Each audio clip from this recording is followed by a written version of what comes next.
Welcome to MSPTDA video number 15.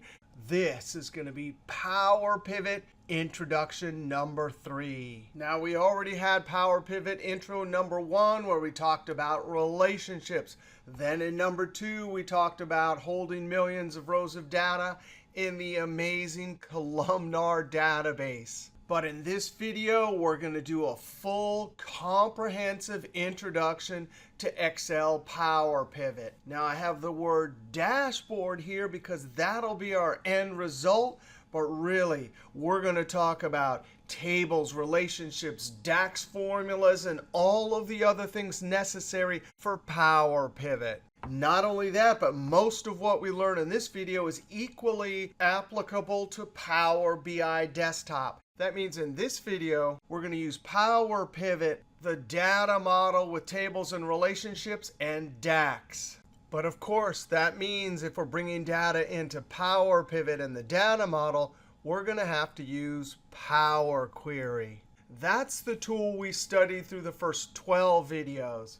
Then with Power Query, Power Pivot, and our built data model and DAX, the end result will be a dashboard where we simply change a slicer input or add new data, and everything will update. In particular, the goals of our video is to use Power Query to do ETL, extract, transform, and load. And we'll be getting our data from CSV files and access relational database, and even data from Excel. We'll have to use Power Query to bring it all in and transform it. Then in Power Pivot, bringing the data into the columnar database, we'll build our data model with relationships and DAX formulas. And finally, we'll have a refreshable, updatable dashboard. Now, here are the topics that we're going to cover in this video. 39 unbelievable DAX formula and Power Pivot topics. Some of the important topics we'll talk about. When do we use a standard pivot table versus a data model pivot table? When do we use Excel Power Pivot or Power BI Desktop? We'll talk about row context. We'll talk about why we want to use explicit DAX formulas rather than implicit. We'll talk about the amazing filter context, and we'll have some visualizations and tools that will help us see behind the scenes and understand what filter context is and how it works. We'll talk about whether we should use row area filters or other filters in our pivot table from the fact table or the dimension table. We'll talk about the important hiding elements in the data model. We'll talk about the iterative function SUMX and AVERAGEX. We'll compare and contrast calculated columns and measures. We'll definitely see that we do not want to use the automatic grouping feature in a data model pivot table. We'll have an introduction to time intelligence DAX functions, an introduction to the amazing calculate and calculate table functions. We'll see an example where a DAX formula is much easier to author than if we tried to do the same thing in a standard pivot table or array formulas. And we'll close it out by learning how to double check to see if a DAX formula is yielding the correct answer. And we'll use DAX Studio and a very unusual feature in Excel called existing connections. Now, that means this is going to be a really long video, so be sure to look down in the Show More area below the video. There's a time hyperlink table of content with all 39 topics. Now, you definitely want to watch the video from beginning to end to get the full story of DAX formulas and data modeling. And then later, you can come back and jump around to whatever topic you want. Now, before we even jump into Power Pivot, we got to think of when do we want to use Power Pivot. If we have the choice between a standard pivot table and a data model pivot table, there are a number of things we have to consider. Here's an example. If I just want average profit from the actual transactions from the original data set, then the calculation that I make inside of standard pivot table is going to be quick and easy, especially grouping by months. But if, on the other hand, I want to calculate average daily profit from transactional amounts, then it's probably easier to switch over to a data model. And we'll see this example later. Now, when deciding between a standard pivot table and a data model pivot table, these are the things where maybe a standard pivot table is fine. We have one flat table. We don't have big data. Standard calculations in the pivot table are sufficient. And we don't mind manually adding the number formatting to each calculation. Then, for a simple pivot table report on a small data set, standard pivot tables are great. One big disadvantage, of course, to standard pivot tables is that we cannot reuse the formula. When do we use a data model pivot table? Well, we have multiple tables and we want to use relationships. We have big data and we want to use that columnar database. We want to have access to the more varied calculations with DAX. We want to add number formatting directly to our formula. We want to be able to create that DAX measure. Those are our formulas. Create it once and use it over and over. So for complex projects or big data projects, data model pivot tables are great. This is basically when I switch over from standard pivot table to data model pivot table. I have more than one table and I want to use relationships. I have more than about 50,000 rows, and I know we can fit 1 million rows of data in an Excel sheet. But anything more than 50,000 rows, if you dump it into the data model, then the file size is much smaller. Then, of course, over in the data model, we have these amazing DAX formulas with more varied calculations. Number formatting can be attached to the formula, and we can use them over and over. Now, it's not just deciding between a standard pivot table and the data model. We also have to decide between Power Pivot and Power BI Desktop. In both Excel Power Pivot and Power BI Desktop, we can make amazing dashboards. And the thing is, the Power Query columnar database, relationships, and DAX formulas are almost identical in both. That means almost everything we learn in one tool, we're allowed to use in the other. And we'll look at this list of differences in just a second. But we got to jump over to Power BI Desktop. There are two things that Power BI Desktop does better than Excel. And here it is. Watch this. I'm going to click on a line in a chart, and instantly that serves as a filter for the rest of the visualizations. I click on this column. Everything else is filtered. Now, of course, in Excel Power Pivot, we can have a slicer that governs everything. So I select, and everything updates. But it's not quite the same as clicking on an element in a chart and having everything connected. The other thing that Power BI Desktop does so much better than Excel is we can publish our report. And then the consumer can view your report on any device. And it's interactive. Click on a line in the chart and I get a close-up. Click on that close-up and instantly the dashboard is filtered. Now, sorry about those wiggly visuals, but you get the idea. Power BI Desktop has a couple things that Excel can't do. But there's still some reasons that we do want to use Excel Power Pivot. Now, let's compare and contrast. As we said, most of all the features, DAX, Power Query, relationships, those are the same or mostly the same in both. Now, if a pivot table report is what you want, that's actually hard to do over in Power BI Desktop. You can have something similar, but it's not going to be the same as a pivot table. So that's definitely a reason that lots of people still use Excel Power Pivot. We also have the Excel worksheets to complement the data model pivot table reports that allows us the freedom to actually work in the cells, not columns and tables. Over in Power BI Desktop, we're almost always limited to working with tables and columns. That's true in the Power Pivot data model also. But once you dump your report into the cells, you can do stuff off to the side. And of course, in Excel, we can have any of the other Excel features to complement the data model pivot tables. Whatever functions or formulas we want, conditional formatting, or whatever it might be.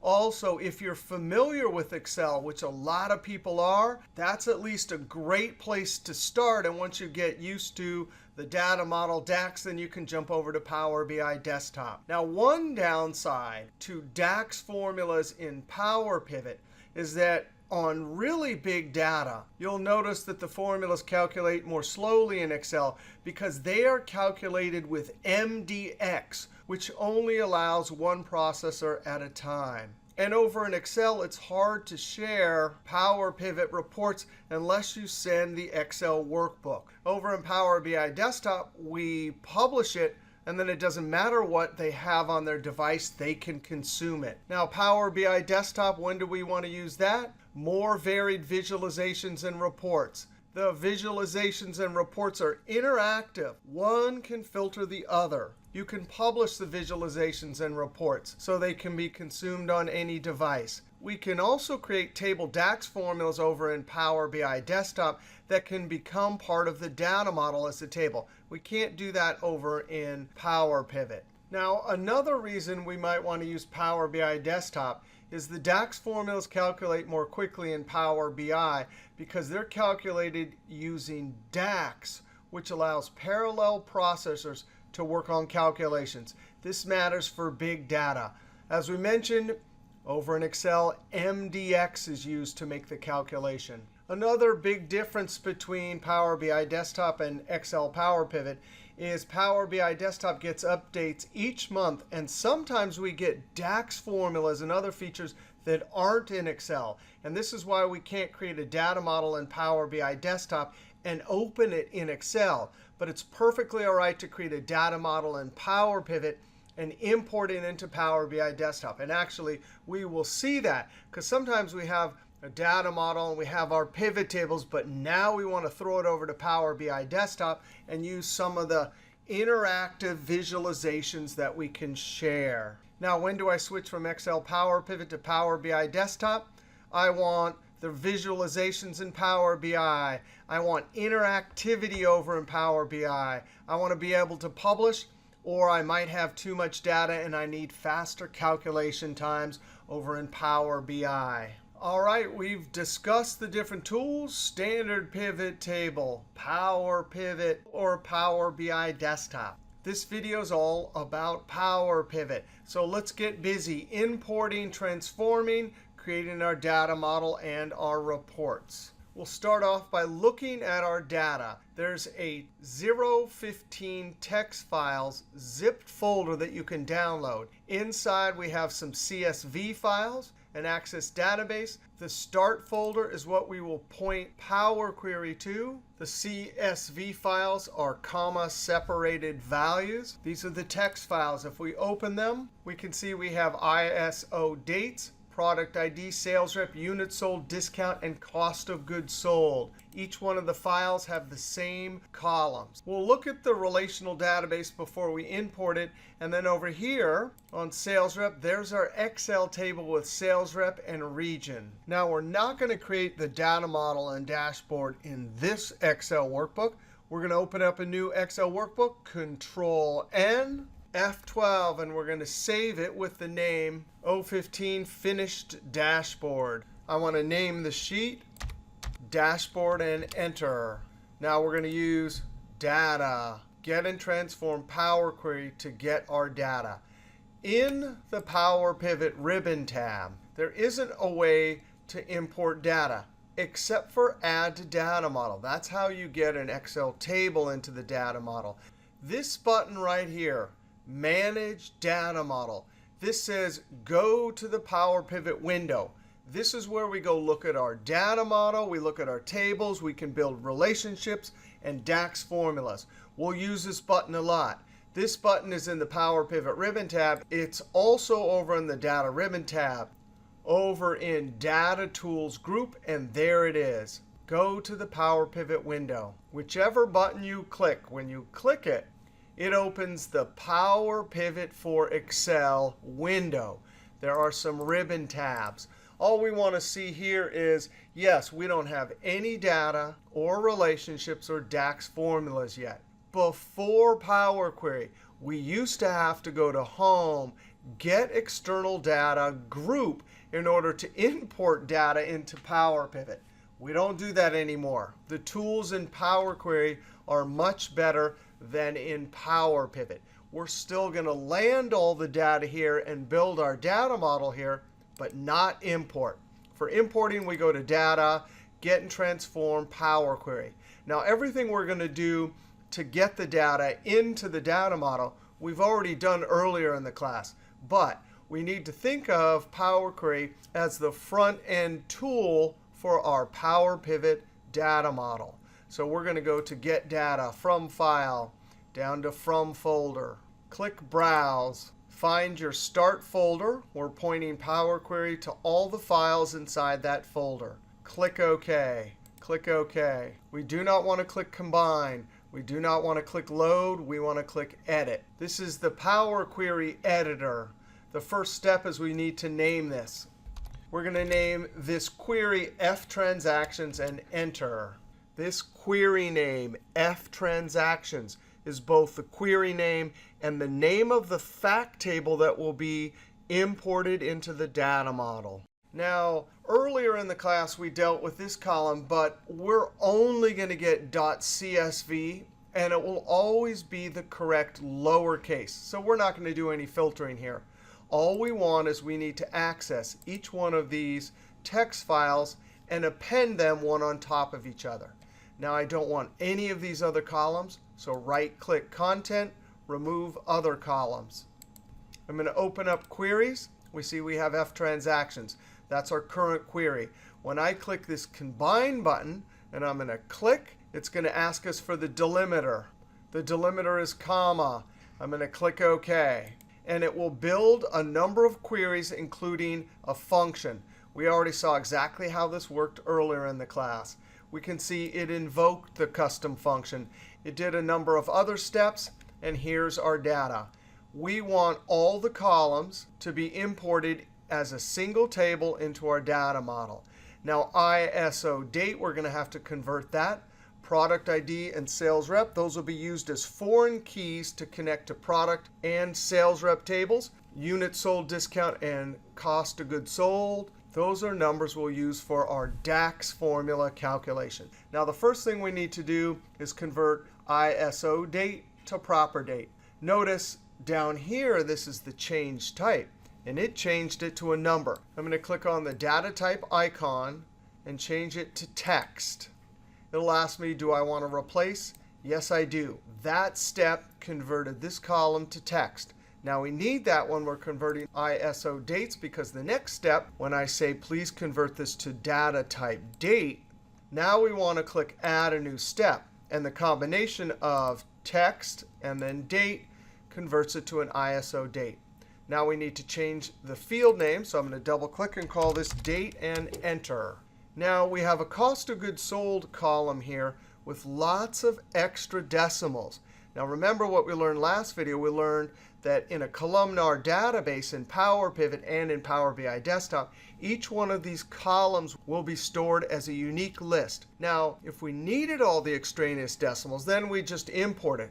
But guess what? We don't need them. So not only do we want to round this to the penny, but by rounding, we remove many extraneous decimals and probably deliver a much smaller number of unique items into the columnar database. Now, in a table this size, just a few million rows, it probably doesn't make a big difference. But in a large data set, it would. Also, in particular, when you think about extraneous decimals, if you ever have time can sometimes have many extraneous decimals. And if you only need your time rounded to the hour or the minute because you're doing analysis by the hour or the minute, then you should round it. So we're going to round.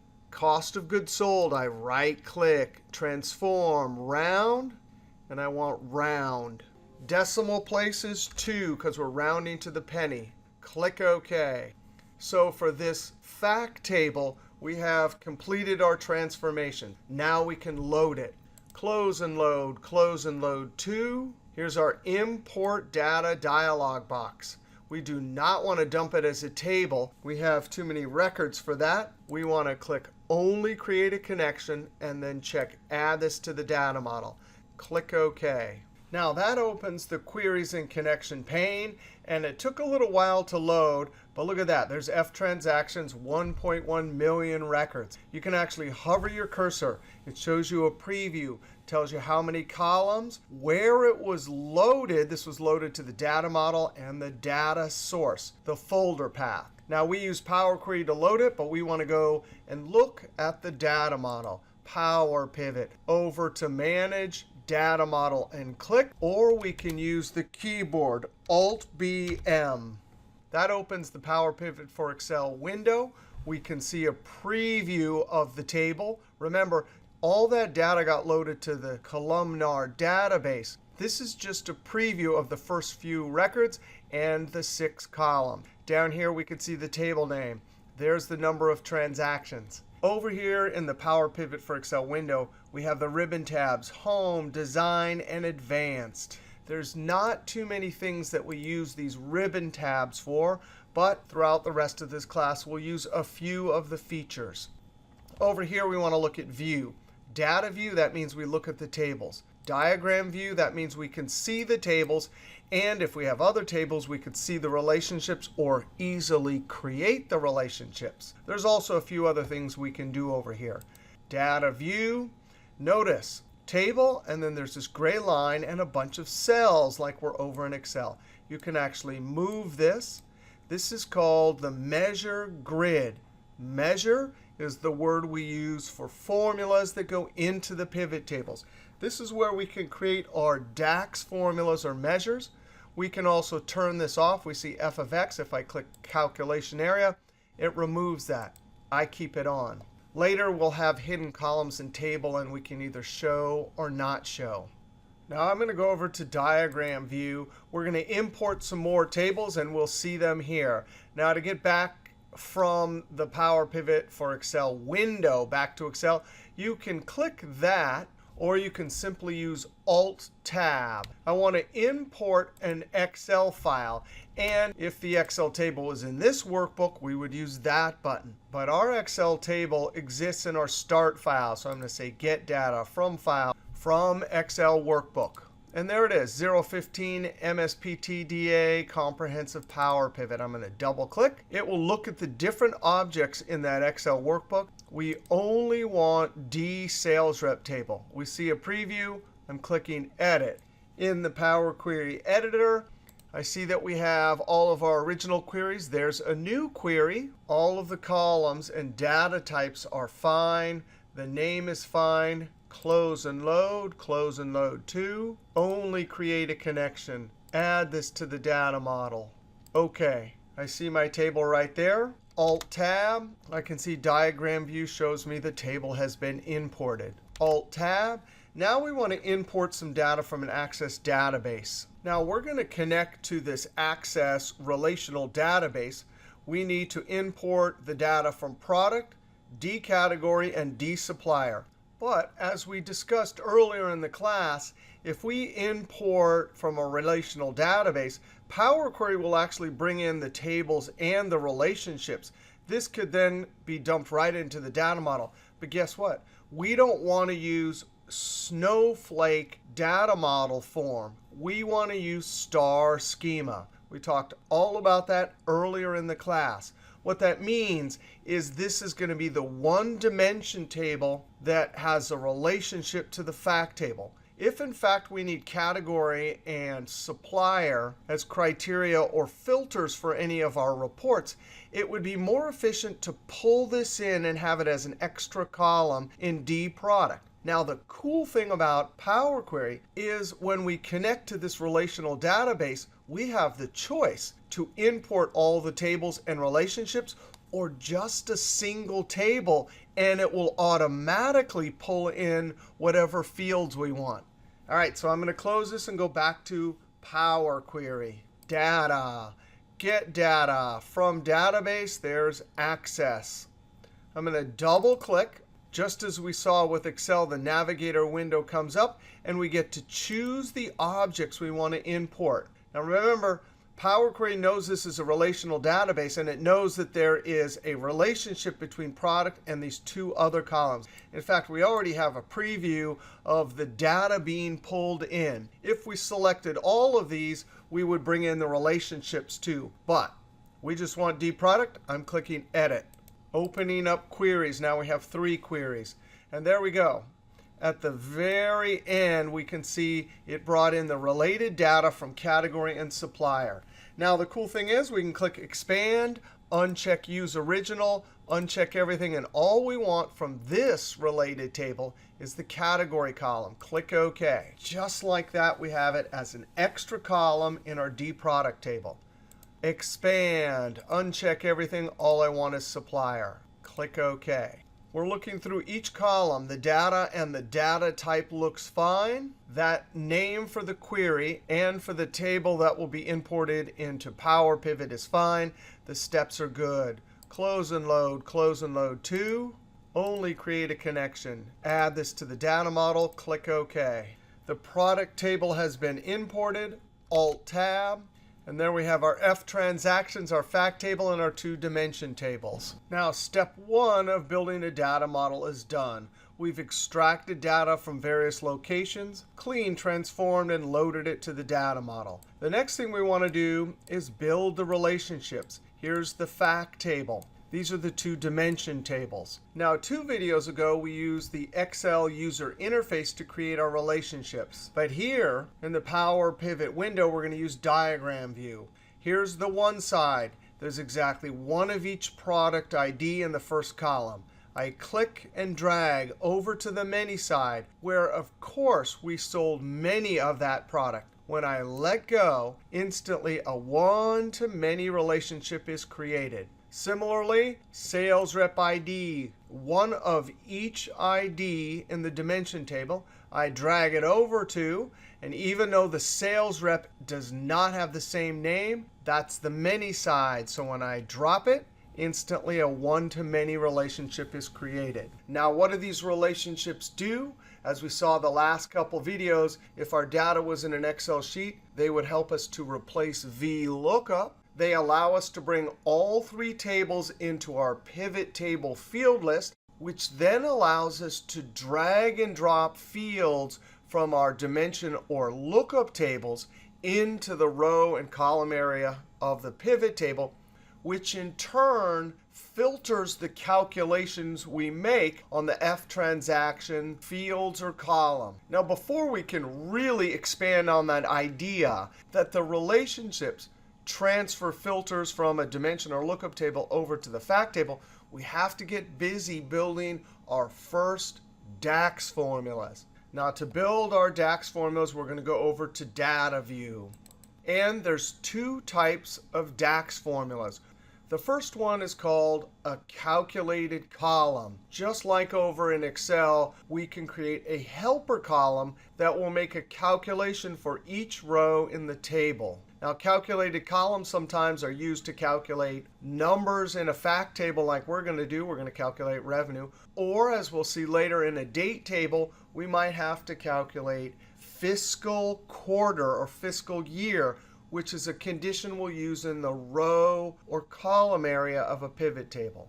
The other type of DAX formula we create down here is called a measure. Measures are formulas that we drag and drop into the values area of a pivot table, or that we use in other DAX formulas. The measures are almost always what the business or entity is interested in measuring. Things like total revenue, average daily revenue, customer retention rate, occupancy rates. So the measures will be the heart of any data model. All right, let's get busy creating our first DAX calculated column. Now, we want to calculate the revenue for each row in this table. And actually, it's helpful. I'm going to expand the columns just so I can see that's the product ID. There's the sales rep. We're actually going to have to use product ID to look up the price, because here's how we calculate revenue. Total units times the looked up price times 1 minus the discount. That will give us the revenue for each row. Now, if we look at diagram view, dProduct, retail price. we need to look up from the many side to the one side. And in the DAX functional language, there is no VLOOKUP. Because there's a relationship between the two tables, we use the related function. Here on the many side, if we use related, the only input into that function is the actual column that contains the value we want to look up. Because there's a relationship, related will automatically retrieve the correct retail price for each product ID. So if we go back over to Data View, here's our calculated column. We first double click. We're going to call this revenue and enter. Now with DAX, we cannot create a formula in an individual cell and copy it down. As soon as we rename the column, it puts an equal sign, and we have to create our formula up in the formula bar. I type RE, and just like in Excel, we have a drop down. There's the related function, so I hit Tab. And the only thing required for the related function is a column name. Now notice it only gives us tables and columns from the related tables. The item we're trying to look up is dProduct retail price. So I can down arrow and tab. Now, anytime you put a column name into any DAX formula, the convention is always list the table and then in square brackets the field name. Now we close parentheses and watch what happens when I hit enter. Notice this is not like Excel. These aren't cell references. When I hit enter, for every single row in the table, it actually looked up the product ID in the related table and returned the retail price. If I scroll down, product 7, it had no problem getting the price. Now there's a special name for what happens in a calculated column, because notice that's not individual cell references. So how is the formula picking out the correct product ID to get the correct price? It's called row context. Even though we see the same formula in every cell, internally DAX knows to get the particular items from that row. So anytime we have a calculated column, and later we'll be able to have calculated columns in measures, those will be called iterators. But there also, anytime you have a calculated column, the formula automatically will be able to see everything from the given row. Now, we need to finish our formula. That's just the price. We come up to the formula bar, and I'm going to multiply. And watch this. I'm going to click on the units sold column. And it puts the correct syntax for a column. Table name, and in square brackets, the field name. Now, in older versions, when you clicked on a column in the current table, it would only put the square brackets in. But they fixed that. So we have the correct units sold column. Now I need to multiply it. And because this is the actual discount given to the person who purchased, that means they got a discount of 43.75 pennies for every $1. Of course, since we're calculating the total amount paid, we have to say 1 minus whatever the discount is. Close parentheses and enter. Now again, every single row context will pick out the correct product ID to look up the price, the correct units, and the correct discount. Now, we need to round this. Just like in Excel, we can use the round function. Number, that's our formula. We click at the end, comma, and number of digits, it's exactly the same as Excel. We're rounding to the penny, so we put a 2, close parentheses, and enter. And there we've calculated the revenue for every row in our fact table. Now, if we went over and created a pivot table and dragged revenue from this fact table into the values area, it would create an implicit measure. And as we will see in just a moment, that is not an efficient way to create calculations in a data model pivot table. What we want to do is, once we calculate the revenue, now we want to come down to the measure grid and simply sum the revenue column. That will give us our total revenue measure. Now, the way you create a measure is you click in a cell, and just like calculated columns, you can start typing down here, but it will immediately shoot you up to the formula bar. And you have to type the name of the measure first. So I'm going to type total. Notice it shoots me up to the formula bar. total revenue. And then after the name of the measure, you have to put your DAX formula. But the way you separate the name of the measure and the DAX formula is you put a colon and an equal sign. And then we can type the SUM function. Now this colon and equal sign is an assignment operator. It assigns this measure name to this DAX measure or this calculation. By the way, that colon equal sign is the same as we do over in Access. Also, when we get over to Power BI Desktop, the assignment operator will be just an equal sign. Now I'm simply going to select the column, close parentheses, and enter. There it says rev ...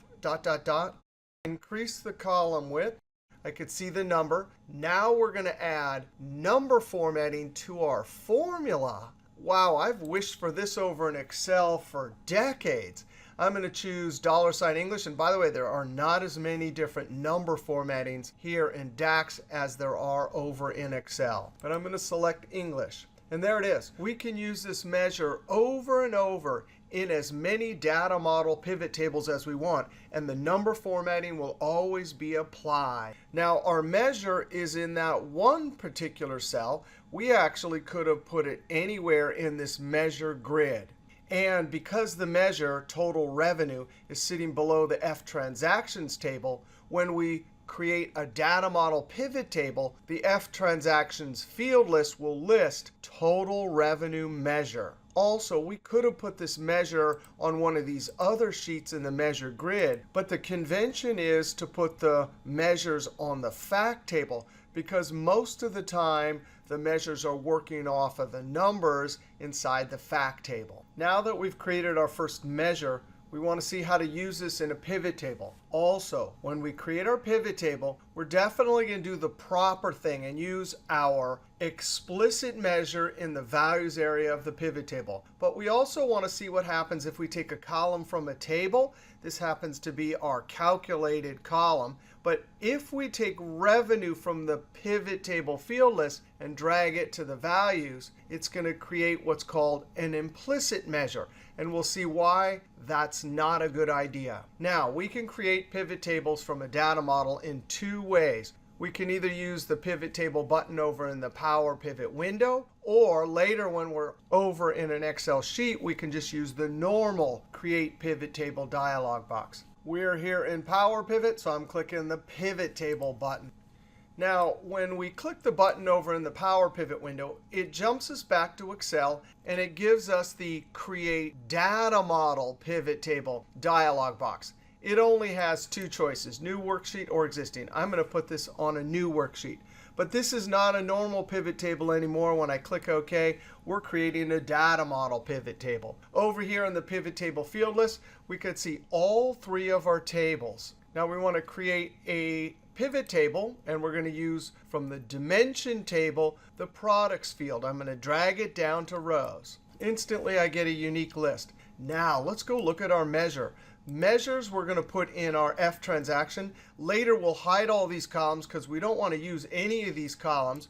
We just want to use the measures. And there's a special icon, the F of X. That means we created a measure. Now, if I click and drag down to values, look at that. Now I have total revenue, and it already has the number formatting. And the beautiful thing about creating a measure is I can create a number of different pivot tables. Now, I clicked in a cell. I'm no longer over in the Power Pivot window, but no problem. I can go up to Insert, Pivot Table, or use the keyboard Alt and V. And because I have a data model, it assumes I want to use that. I'm going to click OK. I'm going to choose something from Sales Rep, Region. And now let's go to F transactions. And there it is. I'm going to reuse my measure. Look at that. And I can do that as many times as I want. The calculation, although simple for us, later we'll have more complicated calculations. But that calculation with the number formatting can be used over and over. So that means that measure right there has a big advantage over a standard pivot table. We create it once. It has the number formatting. We can use it over and over. Now, we need to talk about the difference between an explicit measure and what we'll see in just a moment using that revenue field and implicit measure. Now we're going to create a new pivot table, Alt-NV, click OK. We're going to drag products down to rows. And now we're going to come to F transactions and make a mistake. We're going to drag that revenue column down to values. Now remember, that is a DAX calculated column, but those are individual amounts for each row. So when we drag it down to the values area, it has to build an implicit measure to add for each one of the products. Now the last two videos, we actually did create implicit measures. And if you have a quick and dirty job, it's no problem. You can drag and drop. If you're not dealing with big data and you have a quick pivot table, no problem. We can see one problem already. I have to right-click Add Number Formatting. And if I were to drag this down again or to other pivot tables, I would have to repeat that process, right-click Number Formatting. So that's one disadvantage of using implicit measures.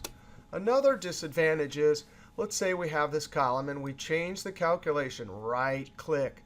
We're using the built-in standard pivot table features, summarize values by, and I change it to count.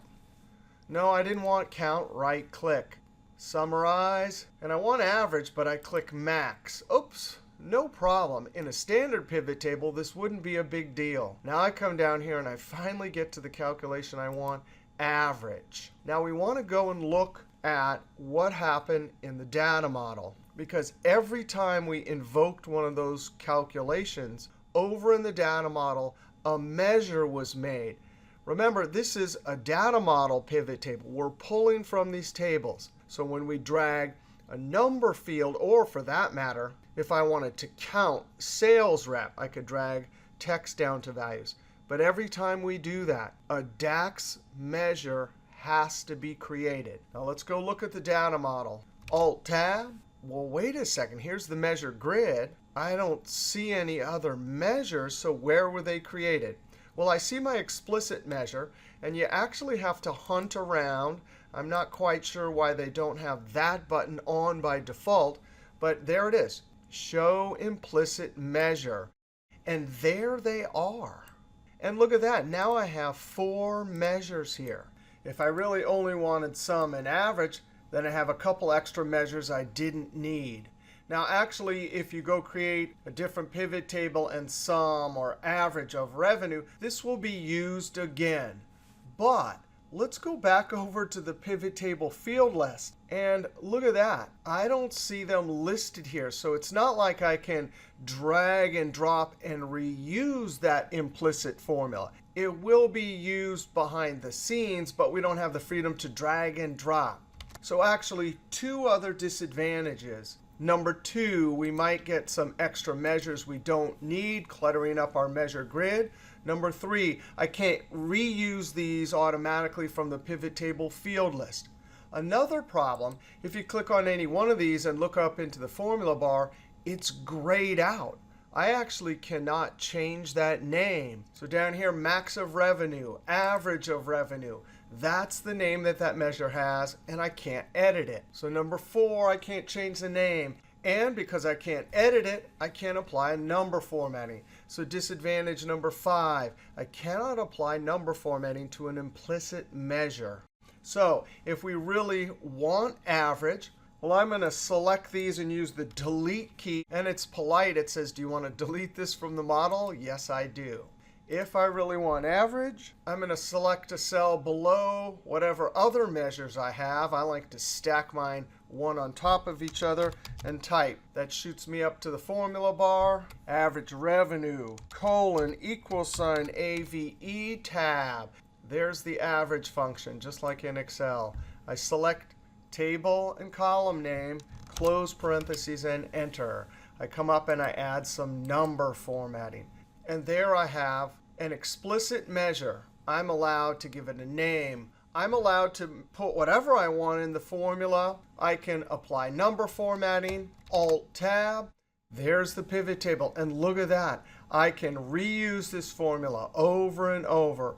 When I drag it down to values, yes, it has the number formatting. It has the name and the calculation.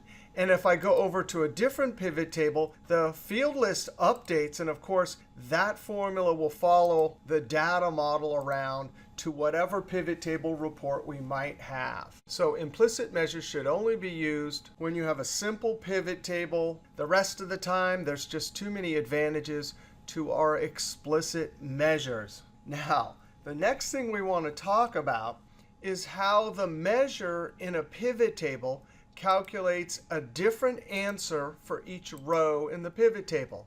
Because the thing is, that's the formula, and that formula is the same in every single cell. So how in the world did sum of F transaction revenue know to get the total for Belen? And when we move down, it got the total for Carlota. Well, the way it does it is with something called filter context and the relationships between the tables in the underlying data model. At its most basic level, filter context is easy to understand. That criteria or condition or filter flows into the formula, and that formula knows to calculate just the Belen total revenue. Down here, just the Carlota. Down here, just the Eagle. And this works whether or not the conditions or criteria are coming from the rows, the columns, the filter, or a slicer. But there's more to it than that. And actually, it's kind of magic. If we go look at the actual measure, we can see it up here. That's working on the entire revenue column. That means the entire fact table. Every single row is being used to calculate the sum. Over here in the measure grid, there is no filter context. That formula is not in a pivot table, so there's no criteria, conditions, or filter to flow in and influence it. So that measure uses all 1.1 million rows in the revenue column in the fact table. Now let's go back to the pivot table. And that one cell has the same exact formula that we just saw in the measure grid. But here's how filter context works. In that cell right there, looking at the underlying data model, here's the product table. Remember, we dragged the products to the row area. And right now in the pivot table, only the Belen product is showing. On the other side of the one-to-many relationship, notice we have every single product ID. There are all 1.1 million records. But as soon as the measure hits the pivot table cell and sees Belen, the product table is actually filtered down to a single row. And through the relationship, that filter flows. So the number 4 flows across the one-to-many relationship. And when it hits the fact table with 1.1 million records, this is what happens. The filter from the one side filters the many side. And just like that, this table has only 15,125 records. And that's the fact table that sum function calculates on. And so that's why in a pivot table, how a DAX formula is calculated is called filter context. Because right now, that DAX measure, adding total revenue, is not calculating on the entire fact table, but instead a filtered fact table. That means the formula calculates over 15,125 rows instead of 1.1 million rows. When it comes down here, filter context, that formula is only working on the numbers for Carlota. If we look in the pivot table field list, I dragged products down to rows, then total revenue measure down to values. It is the interaction between the product table and the fact table in the data model that helps DAX formulas calculate so quickly on big data. If we look in diagram view, anytime this product table is filtered down to a single product, that filter flows across, hits the fact table becomes smaller, and the total revenue measure makes its calculation. So you can think of relationships as transferring a filter from the dimension side to the fact table side. So even though over here in the pivot table, it looks just like a normal pivot table, there's a lot going on behind the scenes.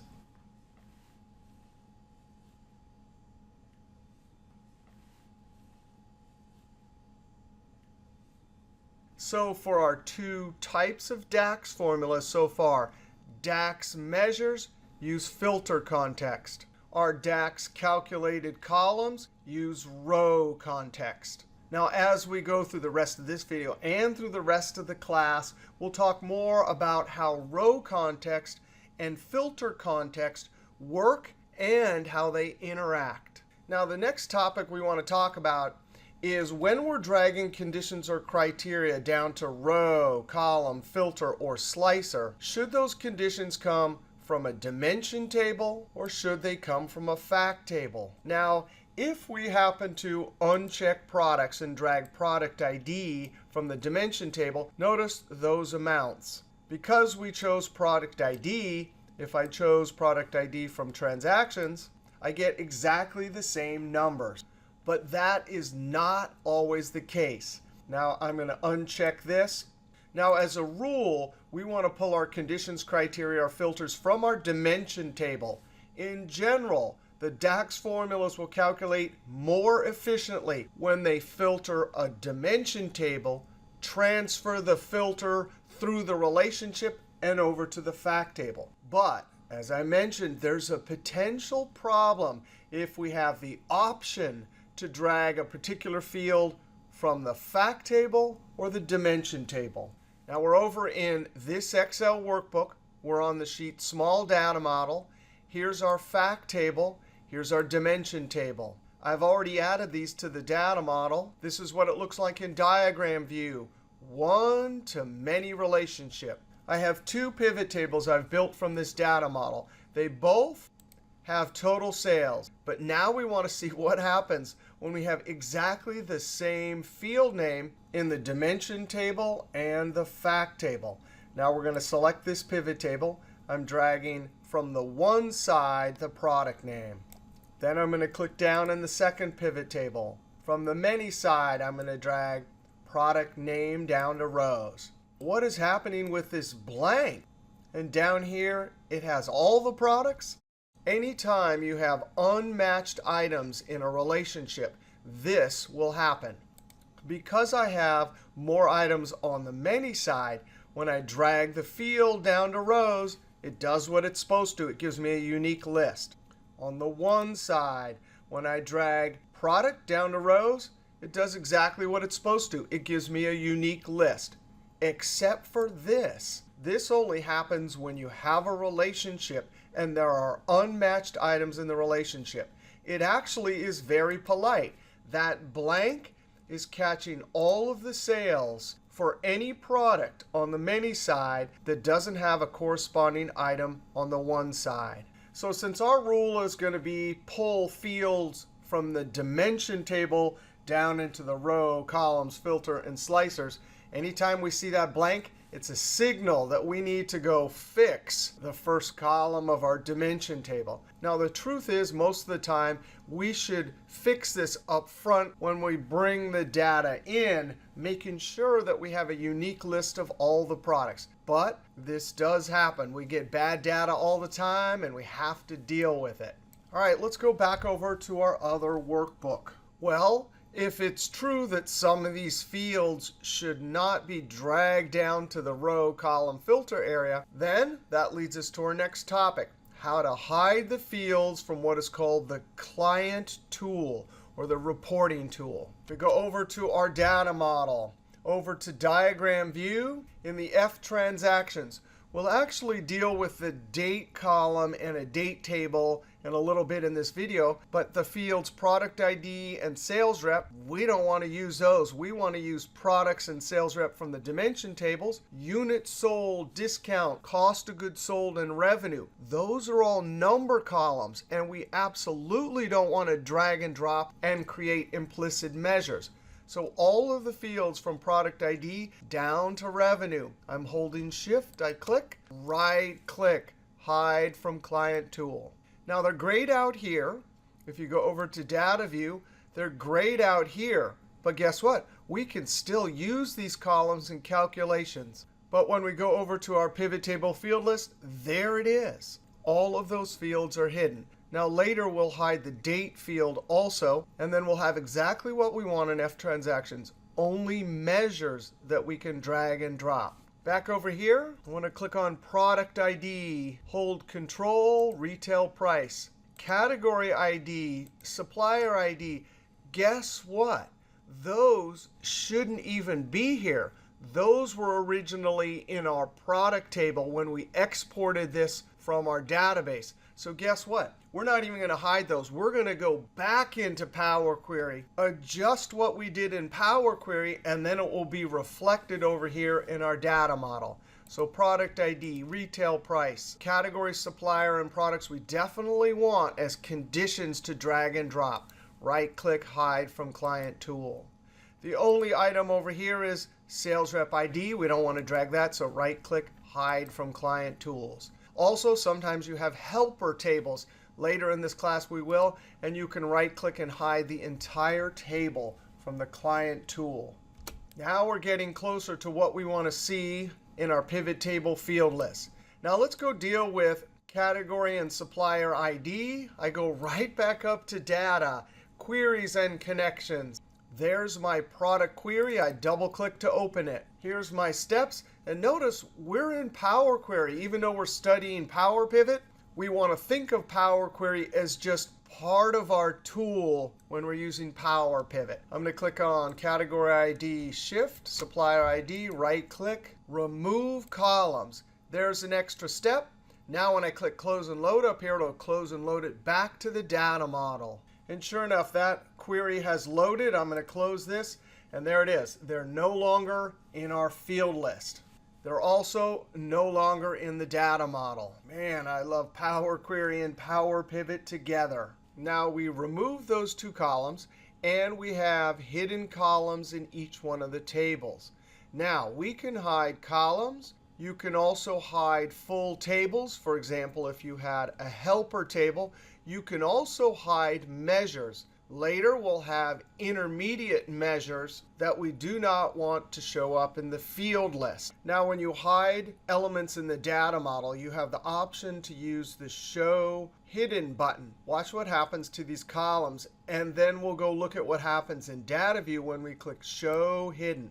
Oh, well, that's a clean version. However, most of the time when we're working in the data model, we're building the data model, and we probably want to see all the hidden elements.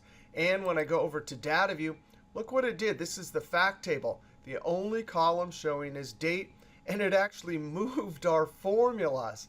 If I go back and click Show Hidden, those formulas were actually under this column. I'm going to have to cut, paste, Control X, Control V. So most of the time, I don't use that Show Hidden button. Now, we got to talk more about measures because they really are the heart of any data model. And in particular, we want to talk about the difference between a calculated column and a measure. Now, look at what we did for revenue. Step one, we actually used a DAX formula in a calculated column. But then we immediately came down here, and step two, we created a measure. We used the SUM function to add all of the values from our calculated column. Anytime we have a column, and then we're going to sum that column, rather than doing it in a 1-2 step process, we can do it in a single measure using the SUMX function. Now, the SUMX function will simulate exactly what we did. Create a calculated column that iterates and calculates an amount for each row in the F transaction table, and then it will add the result of the column. And if we decide to use a measure using SUMX, that means we don't even need to create this calculated column in the data set. Now, it gets even better than that. That exact formula that was attached to this table and copied down every single row, That's the same formula we can use down inside of SUMX. Now I'm going to copy that, hit Enter, and come down here, and we're going to call this, I called it Total Revenue SUMX colon because we cannot have the same measure name as this one down here. And here's this amazing function, SUMX. All it needs is the name of the table where we would put our calculated column, FT, there it is, F Transactions tab, comma. And remember, expression, that's a synonym for formula. Control V. And with those two parts, SUMX will take the entire formula, and inside the measure, it will run this formula over every single row in that table, generate all of the revenue numbers, and then the sum part will add. If I close parentheses and enter, I get exactly the same number. And this formula is not using this column. Internally, it generates all, in this case, 1.1 million rows. You can think of SUMX for us Excel people as the ultimate array formula, because although we can't highlight it and hit the F9 key to see how it evaluates, it generated all the numbers internally and then added. Now I'm going to come up and add some number formatting. We can see the number formatting is applied. And when we use this SUMX version of total revenue in our pivot tables or reports, it'll give us exactly the same result as total revenue. Now, of course, we wouldn't have both methods in our data model. We either have to choose calculated column and then add with sum, or do it all in a single formula with SUMX. Now, we'll go test it in just a moment. But there is a difference between the 1-2-step process. That means we have a calculated column and then a measure, or the single SUMX single measure calculation. And the difference is this. When we create a calculated column, each one of these numbers is actually stored in the columnar database. Not only that, but these formulas are actually run and calculated only when you refresh the table.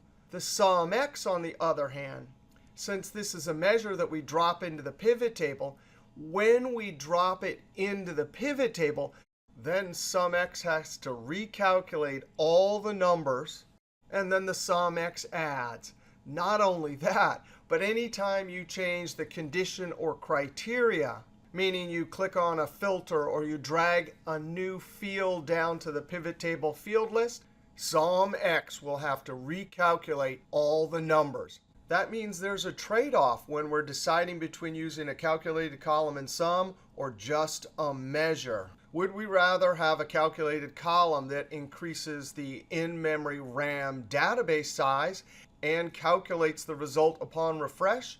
Or would we rather have a measure that doesn't require storing the data anywhere and recalculates each time we change something in the pivot table? Now, really, as Marco Russo and Alberto Ferrari, the smartest DAX guys I know, say, the choice between calculated column or measure really is up to preference.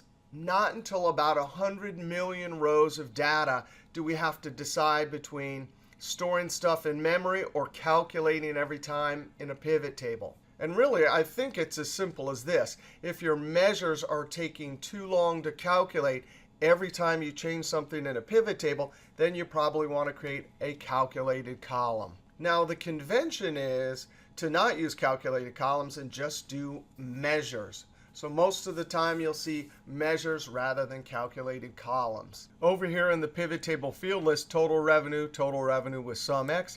If I drag it down here, I get total revenue by product.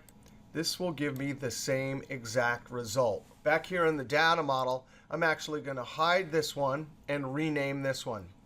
Before I hide it, I'm going to come up to the formula bar. Total revenue calculated column. Right-click. Hide from client tool, edit this one, enter. Over here in the field list, it is hidden, but look, I can still use it. Right click and remove total revenue CC. We'll use this revenue down there. Right click, remove total revenue CC. We're removing that hidden measure, total revenues. I'll leave that one as a trail. Now, the next important Power Pivot, Power BI desktop data modeling topic is a date table, also known as a calendar table. Now, we're going to make a terrible mistake here. I'm going to create a new pivot table, write in M3, Alt-N-V, Enter. In F transaction, we mistakenly left the date field there. It should be hidden. We should have a dimension table for dates. But let's just see what happens when I drag the date down to the rows. Now, I haven't dropped it yet, but watch how long this takes. And sure enough, it grouped. Down here, we can see the columns for grouping. But because this is a data model pivot table, over in the fact table, look what it did. It created a bunch of DAX formula calculated columns for all 1.1 million rows. Now, over in diagram view, we already talked about how a dimension table, when we select a particular product, that filter gets transferred through the relationship and then filters the fact table down to a much smaller size. Well, if we actually have these date attribute columns or use the actual day date column in a fact table, we lose the benefit of quickly having DAX formulas work on dimension table and then send the filter through the relationship. So we absolutely want to have a date dimension table. That means in the first column, we have a unique list of dates. Then we build a one-to-many relationship. That's the first reason we have to have a date table. The second reason is that if we don't have a date table, we cannot use the amazing DAX time intelligence functions like total year to date, same period last year, and date add. So back in data view, we want to delete these columns. Shift, click, right click, delete columns. Yes. If we go back to our pivot table, we can see it's not grouped. Control asterisk, delete. Now we need to create a date dimension table. In earlier videos I posted over the last few years at YouTube, I showed you how to create date tables in an Excel spreadsheet because it's real easy and there's some actual great tricks. But in Power Pivot, here in the data model, we have the F transaction or fact table selected. There's an automatic feature that will create an extra date table and look through all of our dates in the fact table and build the correct date table.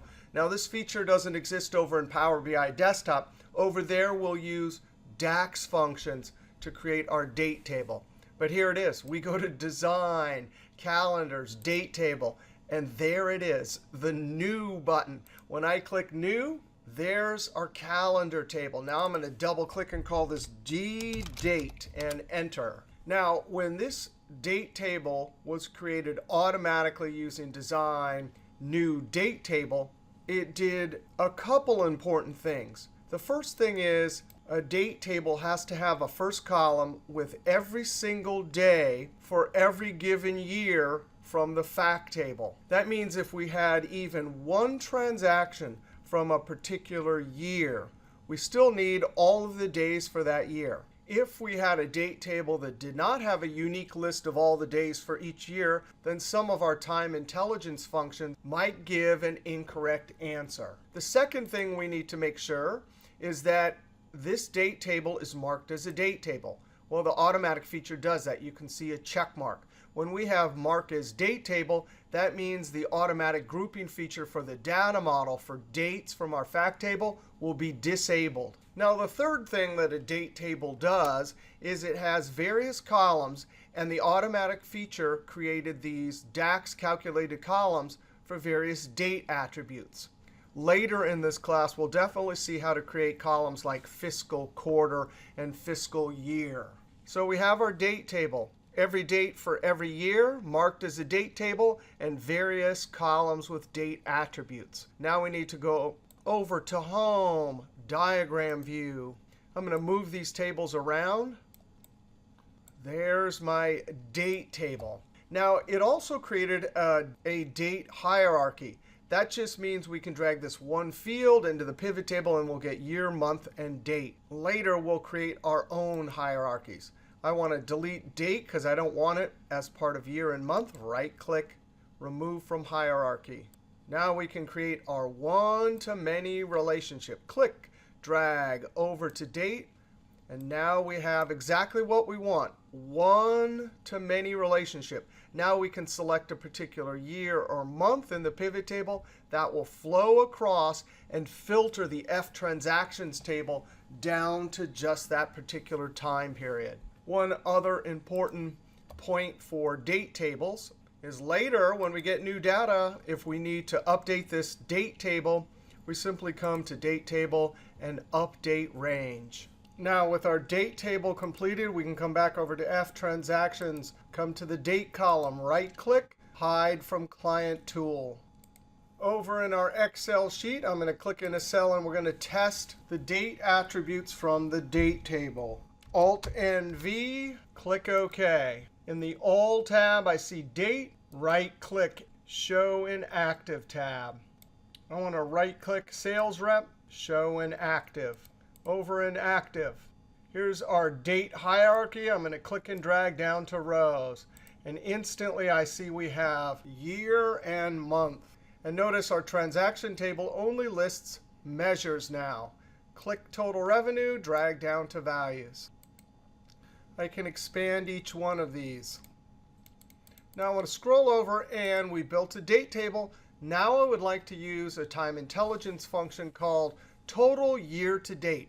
That will give us a cumulative running total for each one of the years. Back here in the F transaction measure grid, we're going to create our formula. Cumulative yearly total, colon, equal sign. And here's total months to date, quarter to date, and year to date. Tab. It actually requires the total revenue measure that we already created. So I'm going to type a square brackets. And this is the first time we put a measure into another measure. I see my dropdown. I select total revenue and tab. Now, the convention for putting measures into other measures is you use square brackets. So even though this measure is assigned to a table, we don't want to put the table name. Only column references use table name, and then in square brackets, field name. Now, I have a second argument, comma. We have to put the first column of our date table. DD, down arrow, dates. This special time intelligence function works specifically with that date table. It actually does a lot of heavy lifting calculations for us, but all behind the scene. If we had a further filter, we would put it here. And if we had a different year end than December 31st, we would put it here. Later, when we do fiscal year, we actually will do that. So all we need is those two arguments, close parentheses, and enter. I can add some number formatting. Now let's go see how this works in our pivot table. In our F transaction table, we can see our three measures. I'm going to click and drag. And there we go. Cumulative running total. And then when it gets to the next year, it starts a new cumulative running total. That just means through the first 3 months, there's the cumulative total. Through the first 7 months, there's the cumulative total. Now, we'll do a lot more with time intelligence functions later in this class, but that was an introduction to the date table and our first time intelligence function, total year to date. Now, I'd actually like to take this pivot table and put year over into the columns. But notice I used a hierarchy, so I can't click and drag over to columns. So watch this. I'm going to uncheck. And then more fields is listed below in the date table. And now I can drag year over to columns, month down to rows. And there I have month and years. There's the total individual revenue for each period. There's the cumulative running total. Now we have one last Power Pivot data modeling topic we want to talk about before we create our dashboard. And that is we need to learn about the calculate function. Now here's our goal. We already have total revenue measure, but I would like to be able to figure out what percentage each one of these totals is of the grand total. That means I actually need the grand total in each one of the cells.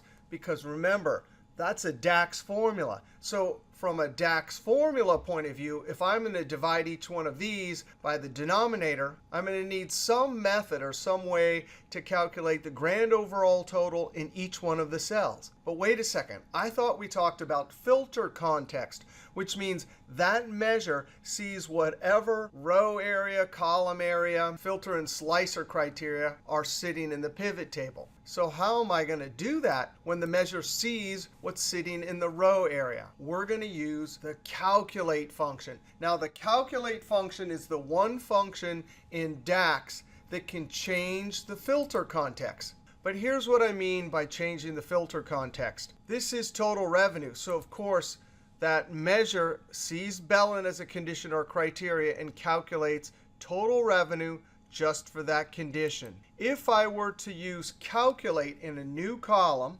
and add a condition in the formula that says only calculate Bellin, then the formula, when I dropped it in the pivot table, would give me that amount, 79 million and so on, in every single cell. Now, this would be a silly calculation. But before we do our grand overall total, I want to use this silly example of calculating just the amount for Bellin in every single cell to help illustrate what the calculate function does.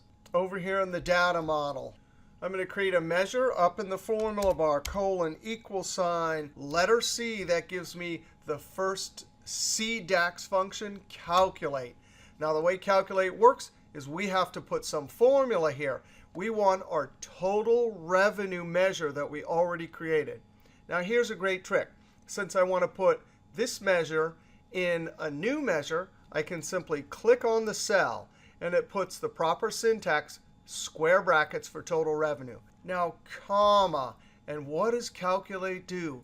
It allows us to put a different condition than the one that exists in the pivot table. So I'm going to type DP down arrow to products. I'm going to say, hey, D products column, you can only be equal to Bellin, and that's text, so I put it in double quotes.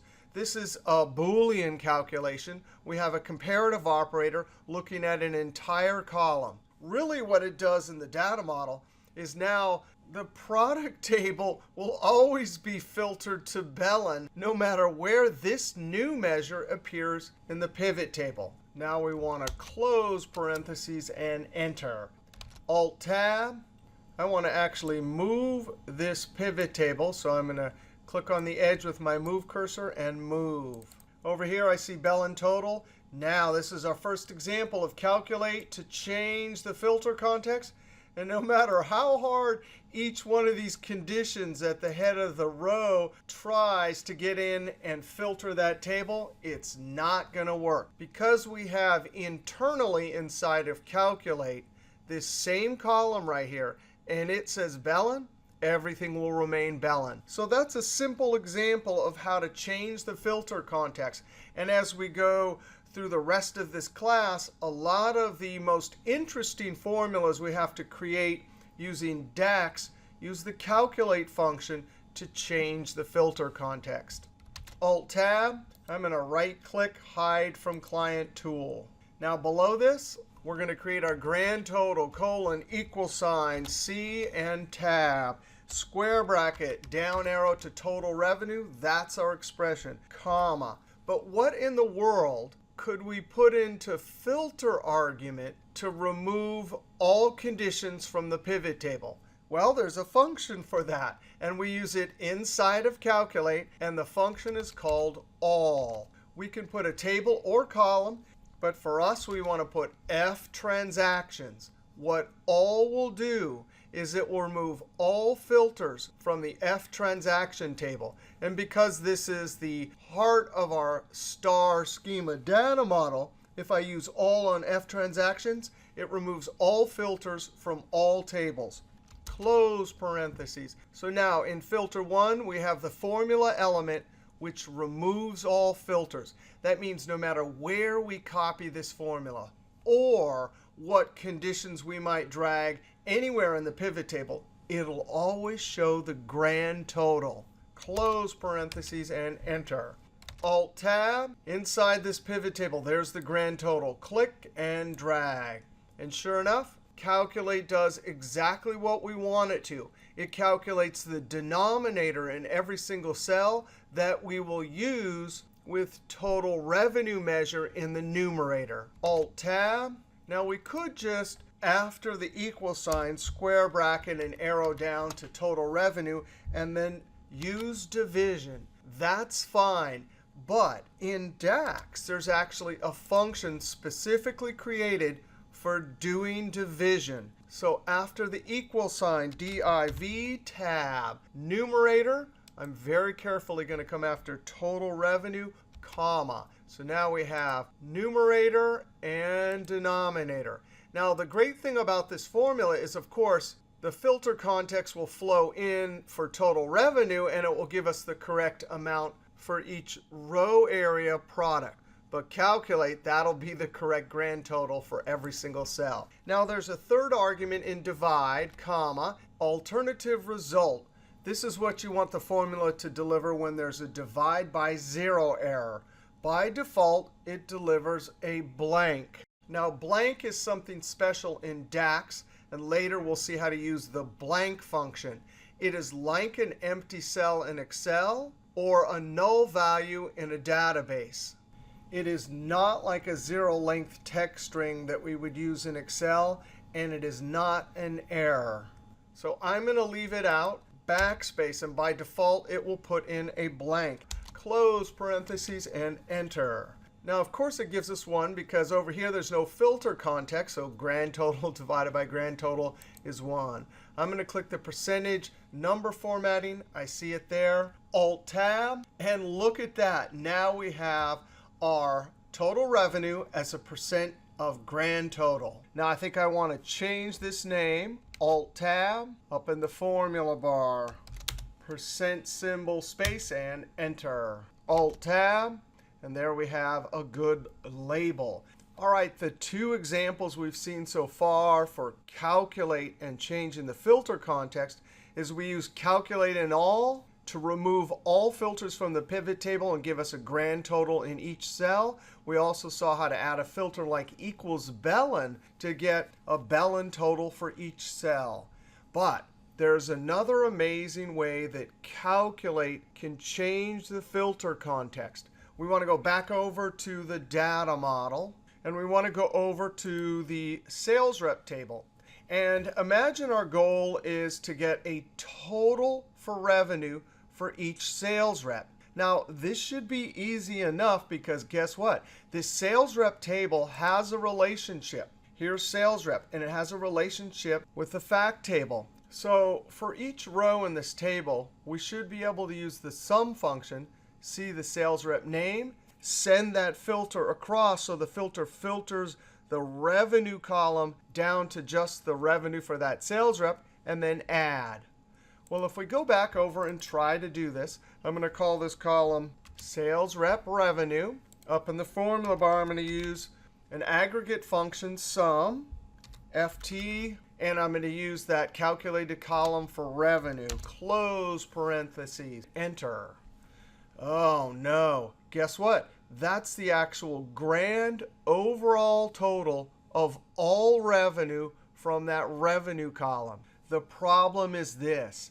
There is row context available for each cell in this column.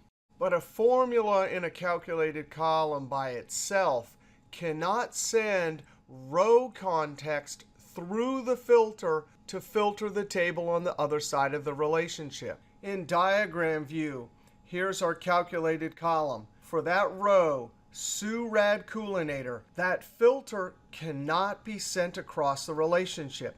Remember, that's row context, not filter context. In a calculated column, there is no filter context. So when the formula tries to send SURADCoolinator as a filter across the relationship, it can't do it. And as a result, since the SURADCoolinator filter cannot be sent across, all numbers appear in the formula. No problem. What's the name of the function that can change the filter context? It's the calculate function. Now, we have to remember that in a calculated column, when we're doing a row-by-row calculation, there is no filter context. Also later in iterative functions like SUMX and AVERAGEX, those functions simulate calculated columns, and there's no filter context there either. But no problem. As soon as we wrap the calculate function around our formula, it will change the filter context. And in fact, calculate is programmed to take any available row context and convert it to filter context. Not only that, but we don't even have to put any filters. We just wrap the calculate function around our formula, and when we hit enter, for every row, the available row context, that Chantel filter goes across the relationship, filters the fact table, and the sum function gets the correct numbers. Because we've wrapped calculate around our formula, for every row in that calculated column, the condition from the row gets sent across as a filter, and we get the correct set of numbers for each sales rep. Now, there's a special name for when we use the calculate function to convert row context to filter context. And that special name is context transition. We're transitioning from row context into filter context. Now, I got to show you another way to do this. I'm going to double click. We're going to call this column sales rep revenue 2. Now, we already created a measure with a sum function on that revenue column. Total revenue CC, that's the same sum function that we tried to use over here. But watch what happens when we use a measure instead of the actual aggregate function in a calculated column. When I hit enter, what in the world? It calculated the correct answer for every single row. Well, here's the thing about measures. Every time you use a measure, there is a hidden calculate function wrapped around the measure. That means this hidden calculate converted the row context to filter context. Now, that means every time you use a measure in a data model, if there is row context, your measure will use it. Now, sometimes that's exactly what you want. Sometimes it's not what you want. And we'll see examples of that throughout the class. So when we need row context to become filter context, we use the calculate function. And anytime we use a measure, that calculate function is automatically there. All right, so calculate can definitely change the filter context in a pivot table. It can also change the filter context in a calculated column, taking row context and converting it to filter context. Now we have one last topic before we can create our dashboard. And so far, we've created these DAX formulas, and we've seen some benefits. We love the fact that the number formatting shows up each time we use a DAX formula. We can also reuse any of these DAX formulas in any pivot table. The formulas work efficiently over big data. But one other consideration is sometimes there's calculations that a standard pivot table cannot do. Both percentage of grand total and total revenue, those are calculations that a standard pivot table can do. But now we want to jump over to a different Excel workbook. Now I'm over here in the file, why DAX and not standard pivot table. Here's our fact table. And we want to notice the grain of this, and the grain is the size of the number. The grain of this is at the transaction level. That means we have many amounts for a given day. If I create a standard pivot table from this down here and invoke the average calculation, it'll calculate the average for each month, but it's taking every single line transaction amount for that particular month and averaging it. If, on the other hand, our goal was to calculate the average of daily profit for each time period, then we'd have to create an intermediate table from the original transaction line level grain table to calculate the total amount for each day. Then, from this intermediate table, we could create a standard pivot table. That calculation right there, calculating average daily profit for January, had to have all of these intermediate amounts for the month of January before it could make its calculation. So with a standard pivot table, if we're going to average, we need an intermediate table. Now we could do this with array formulas. Look at that. That formula seems simple and straightforward. It's actually looking back to the original fact table with a line transaction grain. Now, internally in this formula, if I hit the F9 key to evaluate, you can see that it calculates the correct daily totals before averaging. Over here in this table, you can see in a helper column, we created those. But here we did it internally in our formula. Now, the drawbacks to array formulas, Control Z, are that they take a long time to calculate and they're complicated to create. Now, watch when I hit Enter how long it takes to calculate this. Enter. That took a long time.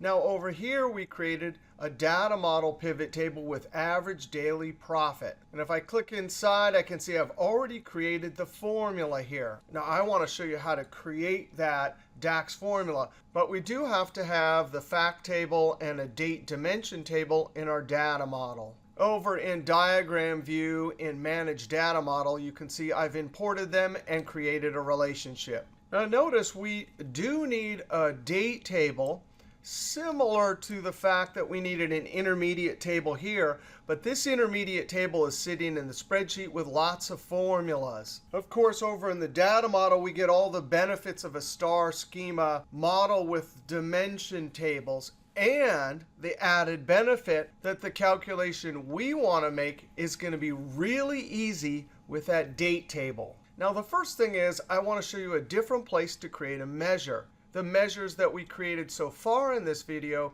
we used the measure grid. Over in Excel, there's two other places you can create a measure. The first place is if you have a table from the data model, you can right-click and point to Add Measure. The cool thing about this method is that if you don't have the right version in Excel 2013 or 16, and you don't have Power Pivot, both of those have the data model, and you can access creating measures by right-clicking the table. If I actually click this, it opens the Measure dialog box.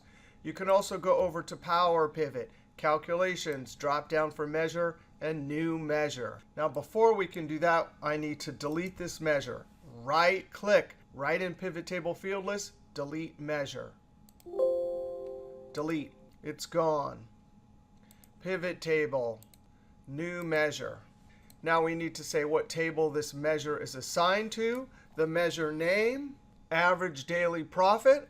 Now for description, calculate daily total profit, and then average the daily amounts. Now we can come down here, and we're going to create our formula. We're going to use the average, not average, but the AVERAGEX function, tab. Now, we already saw how to use SUMX. With SUMX, we had transaction table and then the formula we wanted for revenue. But get this. I'm going to put in as a table for AVERAGEX, DD, the D date table. Now, the beauty of the date table is that it already has the correct grain. For each line in the date table, we have a single unique day. So now, to calculate the sum, comma, I put the expression square bracket, and I'm going to arrow down to total profit. That's a DAX measure I already made using the SUM function on the profit column. And because it's a measure, it has a hidden calculate. That means as this SUM function calculation iterates over every day in the D date table, the single day from the date table will flow across the relationship and filter the fact table to only the amounts for that particular day. So the hidden calculate function and context transition are working to calculate each one of the daily totals. Because total profit is an actual sum calculation, AVERAGEX will take that formula, iterate through every single row in the date table and generate the correct array of daily totals. Then average will average those amounts. So that's a much easier and shorter formula than either the intermediate step for the standard pivot table or our array formula. Now we created our DAX measure here, so we can come down to the bottom part of this dialog box, select currency, and click OK. And because we had the cell selected in the pivot table, it put our calculation in. We can see it over in our field list. Now, what did this DAX formula do? Remember, there's filter context. In the top cell, this date condition flowed into the formula. It actually hit the date dimension table. So in that date dimension table, there are actually the daily dates for January. Then the total profit measure was used for each row in that table to calculate total profit for each day. Then the AVERAGEX function took those daily January amounts and calculated the average. And that's how we get 5,629 and 14 pennies. When it got down to the yearly total, that is totally amazing. Since it's only 2017, that flowed into the formula. The date table showed only the daily dates for January 2017. Total profit measure calculated the total profit for each day. And then AVERAGEX calculated the average. That is the power of DAX formulas. So there's definitely going to be some DAX calculations that are going to be easier than array formulas or than intermediate tables in a standard pivot table, or you're just flat out not going to be able to do with a standard pivot table. Now let's go back over to our dashboard workbook. From our data model, here's what we want. Sales rep and region, average daily revenue. We want conditional formatting to highlight the top 5. Monthly revenue governed by these slicers and a chart based on monthly revenue. Products with total revenue, percentage gross profit, and average transactional revenue. And then a cumulative year total for all of the years. On the dashboard sheet, we're going to click in cell B3, Alt-N-V. Use this workbook's data model, click OK. There are our tables. If I open up F transactions, we have a few of the measures we're going to use. We're going to create a few as we go along.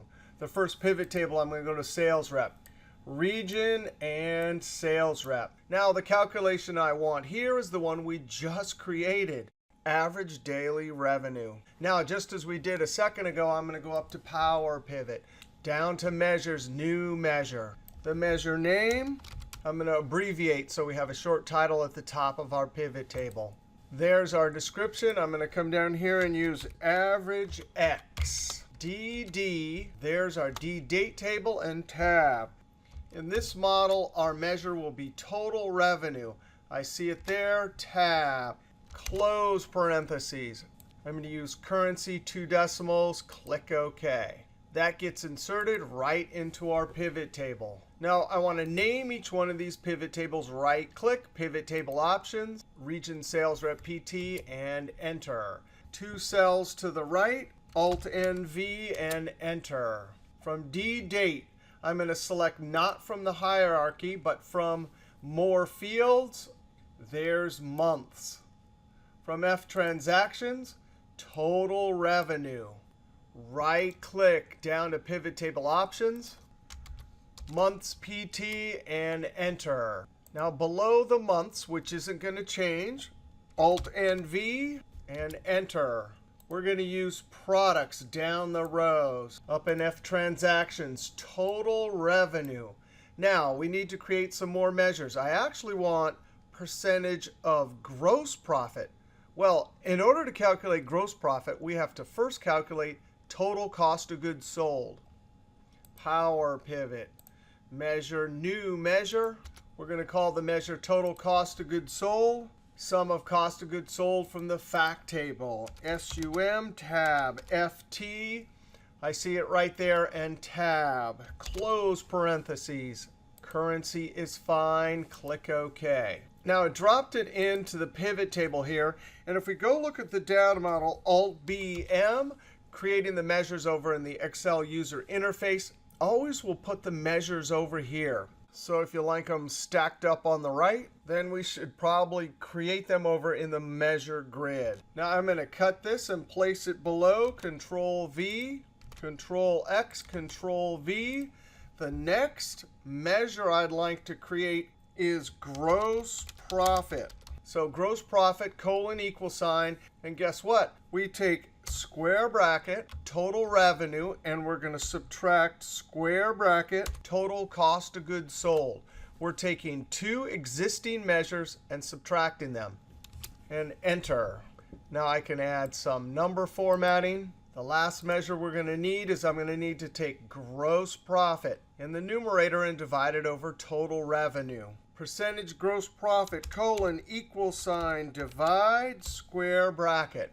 I see gross profit, tab, comma, square bracket. I see my total revenue and tab. Close parentheses and enter. Now I want to add a percentage, so I'm going to use percent. Now I can add descriptions over here in the measure grid. Right click and down to description. Something like that. Click OK. If I go back over to Excel, Alt-Tab, Power Pivot, drop down for measures, manage measures, gross profit, edit, and sure enough, there's the description. Right click description, some sort of description, click OK. Alt-Tab, over in the pivot table field list, I'm going to uncheck cost of goods sold and check percentage gross profit. The next calculation we need is average revenue, and I don't think I like that name. We have average daily revenue, acknowledging the grain. So right click, edit measure, and I'm going to edit the name, average transaction revenue, click OK.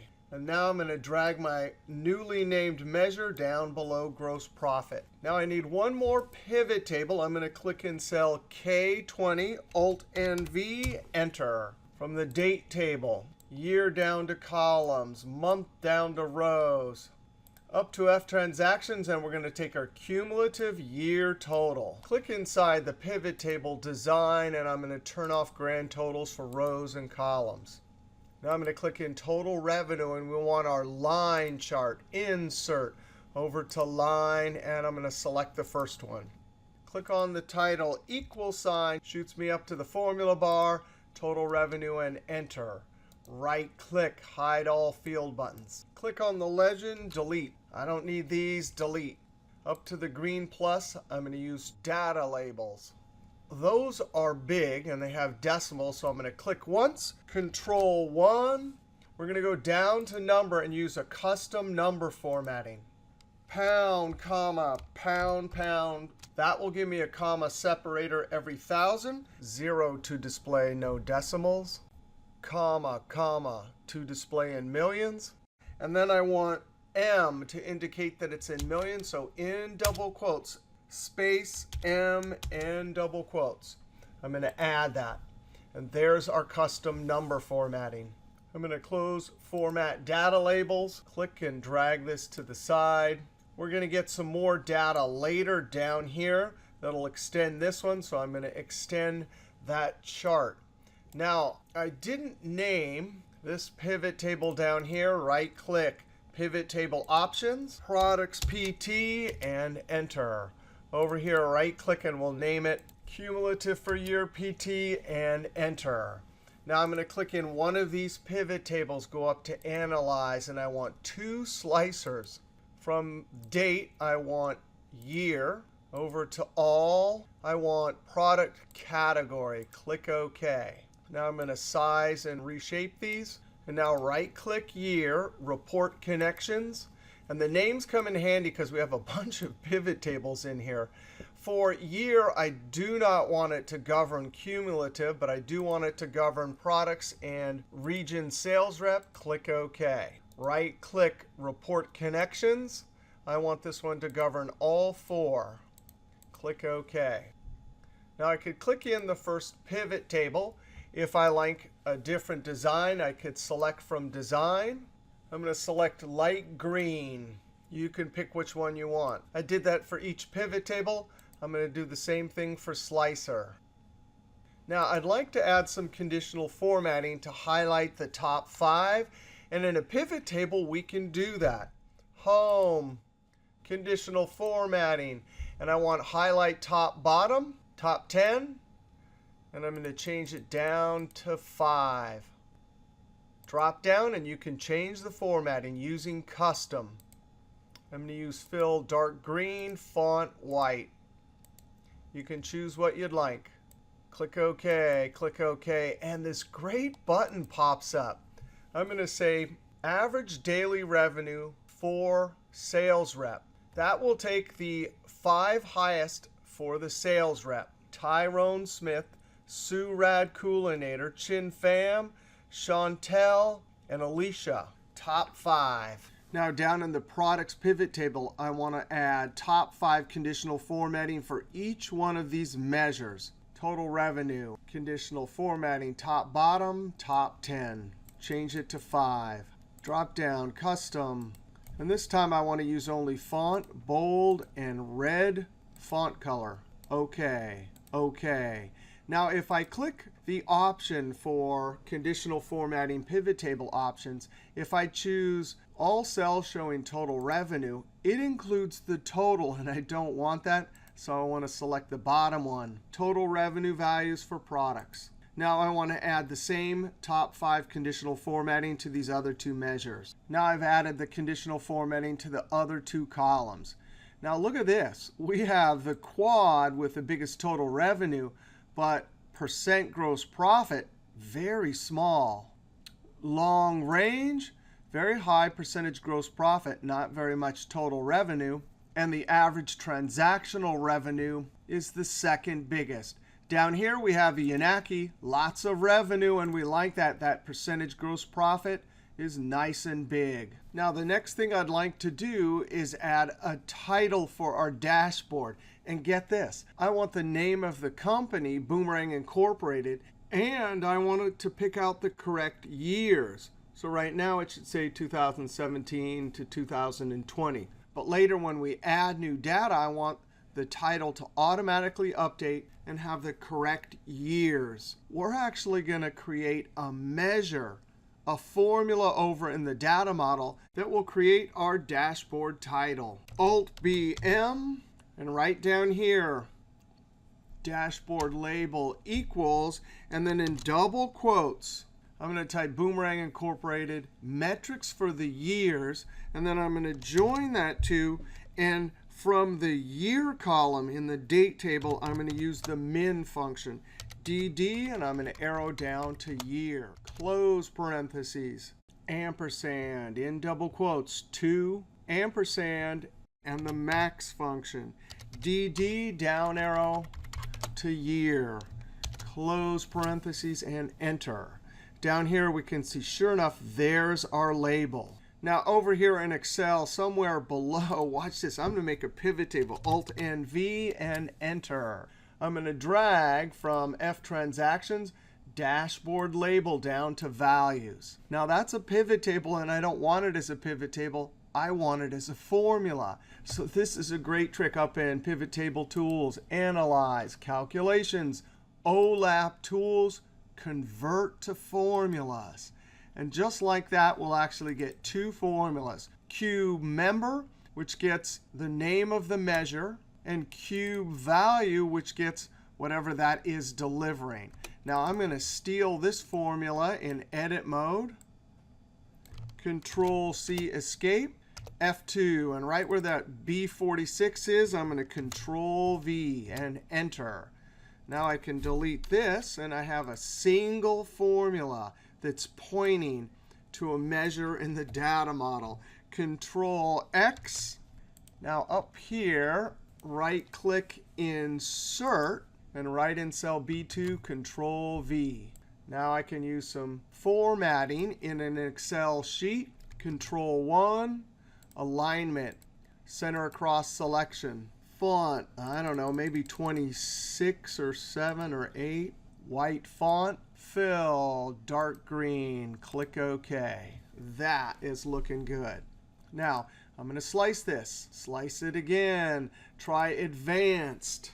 Oh, wait a second. Look at that. The conditional formatting is top 5. That might be OK. I'm going to unfilter. If we wanted to change it, here's a great trick. I can click in a single cell in the pivot table, go up to conditional formatting, manage rules. The keyboard from an older version, which is fast, is Alt-O-D. Now I can edit. Notice they're all top 5. Double click. Then I'm going to change it to 1. Click OK. Double click. So I changed them all to 1. Click OK. Now maybe you want to leave them as top 5, but I'm going to leave it just as top 1. If our intent is to have this slicer here, by category, we can see everything's updating. Now I'm going to unfilter everything. And our last step is we want to go add some new CSV files to that folder that Power Query's pointing to. So I'm going to highlight 21 to 23, Control-C, double-click and start, Control-V. Back over here, I'm actually going to go to Data and open the queries. And now I'm going to say Refresh All. And you can see the queries are refreshing. Now, there actually will be a problem with that date table over in the data model, but we'll fix it. Everything is updated. Now, if I close this, we can see a couple things. There's a blank. There's a blank in the year. And as we studied earlier in this video, since year is coming from a dimension table and there's a blank, that means there's unmatched items in the relationship. And sure enough, the date table didn't update. We got the total numbers in a couple different places, right? So the numbers on the fact table side came through, but there's a missing item on the dimension table. No problem. Data model. Over to the date table. And you'd think that this could automatically update, but it doesn't. And we have to manually update this. So I'm going to click here, and for 2020, I'm going to type 2023. Click OK. I thought there would be an automatic way. I searched Google for an automatic way to do this, but I didn't find anything. By the way, over in Power BI Desktop, when we build our date table with DAX formulas, we can get it to automatically update when the fact table gets new dates. Alt-Tab, and now we see it has updated. We fixed our dimension table. There's no longer any unmatched items in the relationship. There's our fully updated dashboard. 2023, 2022, 21, advanced. It is all working. We have our dashboard based on the data model. Now, I have a question for you. If I change the conditions, is there a way that we can check to see if the DAX formula for average daily revenue gave us the right answer? Now, earlier in the video, just a little while ago, we did average daily revenue, but we had a small data set in the sheet.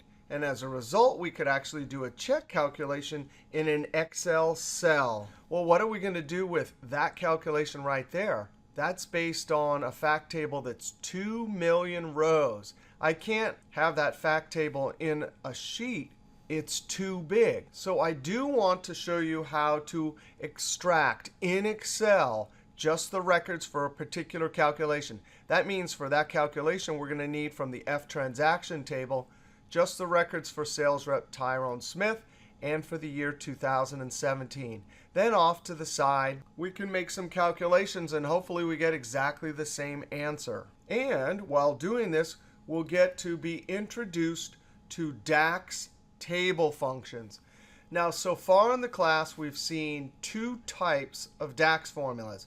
Measures, and measures deliver single answers in a pivot table or scalar values. We've also seen DAX calculated columns, which deliver single values or scalar values for each row in a table. The third type of DAX formula is a table formula. Now, remember, we're studying both Excel Power Pivot and Power BI Desktop. over in Power BI Desktop, you can use DAX Table Formulas or Table Functions to either deliver tables to formulas or to the data model. For example, in Power BI Desktop, we'll create our calendar table using DAX Table Functions. But over here in Excel, we can use table functions inside of measures or calculated columns, but we can't use a table formula to deliver a table to the data model that then we can use to create relationships. However, we can use DAX formulas to deliver a table to an Excel sheet. Now, the way that we deliver a DAX table to an Excel sheet is not obvious at all. And in fact, when I was learning Power Pivot for the first time, I had a very hard time finding any documentation on how to do this. The way we're going to do it is actually in the Data Ribbon tab. We're going to use existing connections. But before we use existing connections, I got to teach you about an amazing DAX tool called DAX Studio. You got to go to Google, search for DAX Studio, and download it. It's a free add-in. It'll show up in Excel in the Add-ins tab, and we can also use it when we get over to Power BI Desktop. Now, remember our goal for extracting a table from the data model. I need all of the transactional records for Tyrone Smith for the year 2017. Now, instead of going over to existing connections and using the insanely difficult DAX dialog box, we're just going to use DAX Studio. And when you get complicated DAX formulas, it's easier to create the formula in DAX Studio and then copy and paste it to wherever you want. So I'm going to open up DAX Studio here in Excel. This will pop up. Since we use the add-in in Excel, it knows we want to look at the data model in this Excel workbook. Later, we'll use this option for Power BI Desktop. I'm going to click Connect. This is the DAX Studio window. Over here, we can look into the data model inside of Excel. We could actually open tables, look at measures, look at columns. Up here, this is how we run the query we create over here. We can format the query, which helps us look at the formula but doesn't have anything to do with how it calculates. We can also time DAX formulas, which we'll do later in the class. Now I click in the white area. I'm going to hold Control and roll the wheel on my mouse. In order to get a table function to work over here, we're going to have to type EV. I see evaluate. That's the command to evaluate a table. Tab. I hit Enter. And we want to use our first table function. I'm going to type CA, and we've learned about calculate, but also there's the related calculate table. Now, both calculate table and calculate are the only functions that can alter the filter context, and they both can see the entire data model, meaning all of the tables and all of the relationships. So I'm going to hit Tab. This function, like the calculate function, takes two arguments. But whereas calculate needs an expression in the first argument, calculate table needs a table. So since we want to query or ask a question of that entire table, I'm going to double click to put in transactions. Now I'm going to type a comma, hit Enter, and I want to ask a question of the sales rep column. So I'm going to double click, and I'm going to ask, are any of you in that column equal to, in double quotes, and I'm going to type out Tyrone Smith. Hopefully I spelled it correctly, N double quote. And isn't that cool? It's the color red. And for that matter, we can see there's a color coding to how the formula elements show up. Now we have a second filter, just like we saw over in Calculate. You can have multiple filters. I'm going to hit Enter, come over to Date, double-click Year, and ask the question, how many of you are equal to? And since it's a number, we can type it in. Look at that. Even that has a separate color. Close parentheses. Now, what's amazing about Calculate Table is it sees the data model. So even though F transactions is its own table, when I say show only sales rep Tyrone in the sales rep table, that'll be filtered down to a simple record. That filter goes across the relationships and filters F transaction. And then the same thing happens for date. Now, I'm going to show you this button right here. If I click this, it formats it with the standard convention for DAX formulas. Table, open parentheses, and then indented the 3 arguments, and then the closed parentheses is lined up with the first letter of the function. Now, this has nothing to do with the result or how it calculates. It's only so it's easier to read. Now, I have to say, as someone who does huge array formulas in Excel, I do not follow this convention. I'm used to typing out huge formulas linearly. A lot of you also who hang out at the Excelisfun channel may have no problem with large DAX formulas. However, here's the caveat. Even if you don't type your formulas out like this, if you ever need to post your code online, you got to come over here and format it, because this is the convention for reading DAX formulas. Now let's click Run. This is querying the data model, and there's a preview of the result. Now, we're not going to use the result over here. We're going to copy and paste this. I'm going to copy this. Control-C. Over in Excel, I'm going to insert a new sheet. Go up to Data. Click Existing Connections. We have to go over to the Tables tab, and here we have connections and some queries. Now, what we don't want to do to initiate the DAX dialog box is I do not want to pick the fact table, because it will, as a first step, throw the table into the Excel sheet. And the fact table has 2 million rows. So I'm going to pick a small table. I'm going to select Product. Click Open. Here's our import data we saw using Power Query. Table, existing worksheet. Click OK. Now we have this weird existing connection table. And watch this. Right-click down to Table, and you got to be kidding me. Edit DAX? I wish that they had just created a button somewhere up in the ribbon tabs to do this. That's what I mean by this is so backwards or hard to figure out how to do. But when I click Edit DAX, here's the dialog box.